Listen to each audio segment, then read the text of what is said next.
What's up fellow hunters, Nox here, welcome or welcome back. Today we're gonna talk Greatsword. Comfortable sets, fun sets, meta sets. 5 builds for you guys and some tips on how to adjust them for yourself, coming up. Before we jump in, all builds were made using a Talisman with only 2 level 2 slots, to make them super easy to make, but I will be showing my own personal versions after each of them to give you guys some extra ideas. Let's go.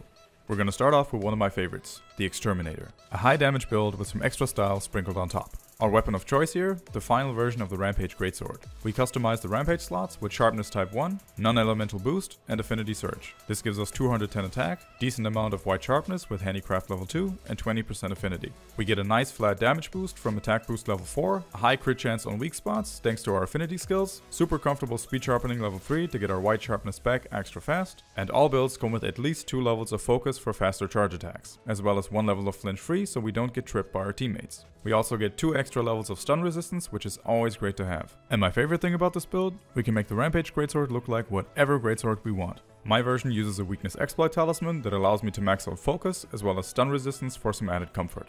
Tiger Jaw. Easy to make and high damage potential. We're using the Tigrex Greatsword. 218 attack due to our Rampage boost, natural White Sharpness, minus 15% affinity, and a level 1 slot. For anyone worried about the negative affinity, I highly recommend bringing a Fighter Palico. They can give us a huge 30% affinity for free when they use the Rousing Roar ability. Definitely keep that in mind.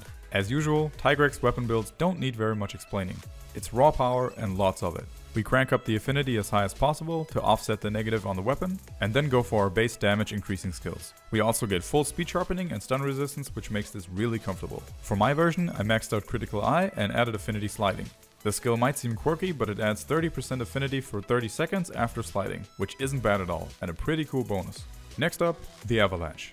We're using the amazingly well designed Gossara Greatsword. 230 attack, blue sharpness, 20 ice, minus 9% affinity, and a level 2 slot. This thing gets overlooked a lot nowadays. We're gonna see a trend in the skills here, as the essentials will mostly remain the same to provide the best damage output. Difference here is that the level 2 slot allows us to max out critical eye, or if you prefer, you can max out focus. We also get some extra synergy by using the Lagombi arms here, which add a level of ice attack. Despite not having White Sharpness, this can outdamage some of the other builds depending on the target. Don't underestimate this.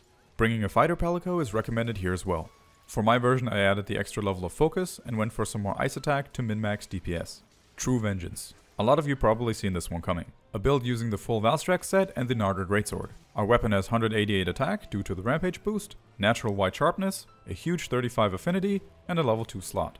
We have super high affinity on weak spots and focus level 3 for those extra fast charge attacks. But the main power here comes from utilizing the Valstrax skills, which have insane synergy. This set has super high damage potential, but keep in mind that using this effectively will require you to be at 80% health or less, which in turn can make this a bit situational. For my version, I'm using a talisman that allows me to get in attack boost level 4 and max out resentment. In addition to that, I can get in flinch free without dropping a level of speed sharpening, but I do lose 1 level of focus. Next in line is a more all-round build with the Naga Greatsword, Deadly Razor. We have a nice attack boost level 6, 100% crit chance on weak spots, full 3 levels of focus, as well as added comfort from speed sharpening and stun resistance. This is the easiest to use and most consistent build in the lineup, but it won't be able to outdamage some of the other options. My version uses the same talisman from earlier, which allows me to push attack boost to level 7, max out some of the comfort stuff, and adds 2 levels of resentment for extra power. There's a playlist with tons of builds in the top right if you want to check out some more. Thanks for watching, I'll catch you guys in the next one.